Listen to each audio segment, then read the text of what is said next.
Hello दोस्तों, आप जो ये भूतिया कहानी देख रहे हो उसका हकीकत में कोई वास्ता नहीं है। ये सिर्फ मनोरंजन के लिए ही है। आज की कहानी का शीर्षक है जानी जोकर, एक भयानक रात की कहानी। किसी जमाने में शहर के बीचों बीच एक पुराना सर्कस हुआ करता था, जिसे लोग जानी सर्कस के नाम से जानते थे। इस सर्कस का सबसे बड़ा आकर्षण था उसका मुख्य जोकर, जिसे जानी कहते थे।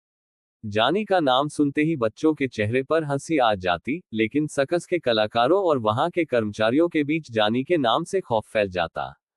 उसकी अजीबोगरीब हरकतें और रहस्यमयी आदतें उसे और भी डरावना बना देती थीं। जानी बचपन से ही एक होशियार लेकिन अजीब लड़का था। जब वह छोटा था तो उसे अन्य बच्चों से अलग माना जाता था। वह हमेशा अजीब तरह से हंसा करता और उसकी आंखों में एक खौफनाक चमक होती थी। उसकी इस हरकत से लोग अक्सर उसे नापसंद करते, लेकिन उसकी जोकर वाली कला में ऐसा कुछ खास था कि लोग उसकी हरकतें देखकर हंसने को मजबूर हो जाते। बड़े होते होते जानी ने सर्कस में काम करना शुरू कर दिया और जल्दी ही वह वहां का सबसे बड़ा सितारा बन गया। उसकी चंचलता और मजेदार जोकर वाली हरकतें बच्चों को बहुत पसंद आती थीं, लेकिन सर्कस के बाकी कलाकारों को उसके साथ काम करने में डर लगता था। कुछ लोग कहते थे कि उसकी हंसी के पीछे एक गहरा अंधेरा छिपा हुआ था, जिसे कोई समझ नहीं पाता था। जानी के सर्कस में सब कुछ अच्छा चल रहा था, लेकिन एक दिन एक भयानक हादसा हुआ। सर्कस का एक कलाकार, जो जानी का करीबी दोस्त था, स्टंट करते वक्त एक ऊंचे झूले से गिर गया और उसकी मौके पर ही मौत हो गई। इस घटना ने जानी पर गहरा असर डाला। उसकी हंसी हमेशा के लिए बदल गई। वह पहले जैसा खुशमिजाज और चंचल नहीं रहा। उसकी हंसी अब खौफनाक और बेदर्द हो गई थी। इस घटना के बाद से जानी की हरकतें और भी अजीब हो गईं। सर्कस के लोग उसे समझाने की कोशिश करते, लेकिन वह किसी की सुनने को तैयार नहीं था। उसका चेहरा हमेशा मेकअप में लिपा रहता और उसने अब कभी मेकअप उतारना बंद कर दिया था। रात होते ही सर्कस में रहस्यमयी घटनाएं घटने लगी। कई कलाकारों ने जानी के अजीब सायों को देखा और सुना, लेकिन वह किसी से कुछ नहीं कहता था। एक रात सर्कस के मालिक ने फैसला किया कि अब और नहीं। जानी की हरकतें अब बर्दाश्त के बाहर हो चुकी थीं। सर्कस के प्रदर्शन के बाद मालिक ने जानी को सर्कस से निकालने का फैसला किया। जानी को जैसे ही यह बात पता चली, वह जोर जोर से हंसने लगा। उसकी हंसी अब पहले जैसी नहीं थी, बल्कि वह खौफनाक और भयानक थी, जैसे किसी ने उसे अंदर से बदल दिया हो। उस रात सर्कस के तंबू में आग लग गई।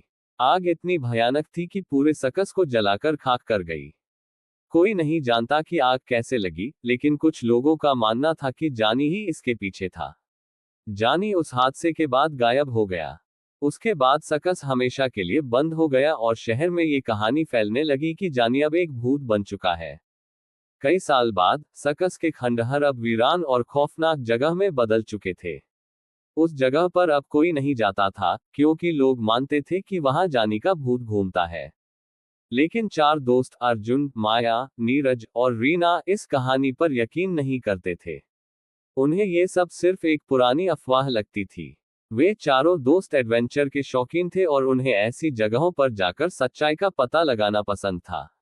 एक रात उन्होंने सर्कस के खंडहर में जाकर वहां की सच्चाई जानने का फैसला किया। सबने तय किया कि वे वहां जाकर देखेंगे कि क्या वाकई वहां कुछ अजीब है या ये सब सिर्फ लोगों की कल्पना है। वह रात बेहद सर्द थी और चांदनी बहुत धुंधली थी। अर्जुन और उसके दोस्त शहर के किनारे स्थित उस पुराने सर्कस के खंडहर के पास पहुंचे।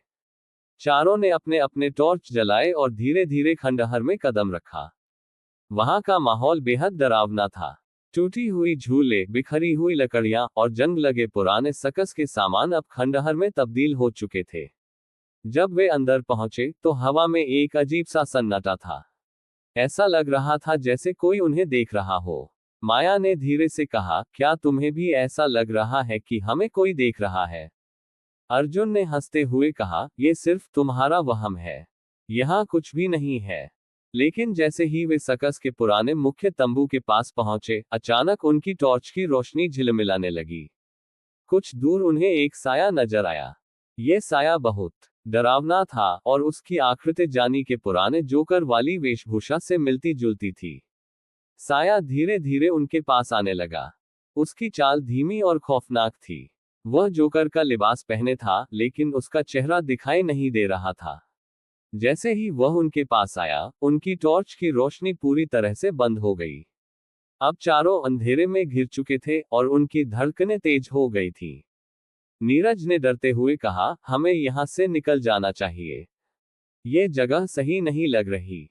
लेकिन अर्जुन ने कहा, हम सिर्फ एक साया देख रहे हैं। हो सकता है कोई जानवर हो या कोई और। हमें भागने की जरूरत नहीं है।